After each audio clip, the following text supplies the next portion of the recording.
Monsieur le Président. Ce vœu, évidemment, va dans le même sens que celui défendu par mon collègue Boris Boucher, mais peut-être simplement pour préciser d'abord qu'il s'adresse à la ministre de la Santé, donc Madame Catherine Vautrin,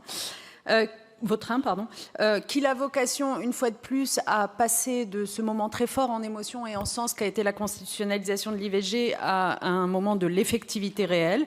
Mon collègue a rappelé un certain nombre de chiffres. Je compléterai simplement son propos en renvoyant à ce rapport d'information sur l'accès à l'IVG qui a été rédigé notamment par notre excellente ancienne collègue Marie-Noëlle Battistel et qui date de septembre 2020, dans lequel elle souligne que seulement 2,9% des généralistes et des gynécologues installés en cabinet pratiquent l'IVG aujourd'hui en France. C'est vous dire à quel point, face à la demande, ces ratios sont trop limités et que ça évidemment varie très fort d'une région à l'autre.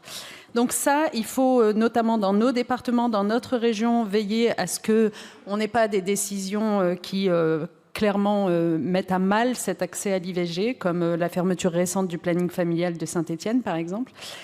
Mais au-delà, je voulais évoquer un autre sujet qui est l'accès aux pilules abortives, car les gens ne le savent pas assez, mais 76% des IVG sont des IVG médicamenteuses. Or, on a souvent de la pénurie sur ces produits-là, et donc je redis que le gouvernement serait bien inspiré de veiller à mettre en place une production locale, publique de ces pilules pour rendre, une fois de plus, effectif ce droit à l'IVG. Je garde quelques secondes pour dire à Madame Surplis que son propos de tout à l'heure nous a profondément choqués.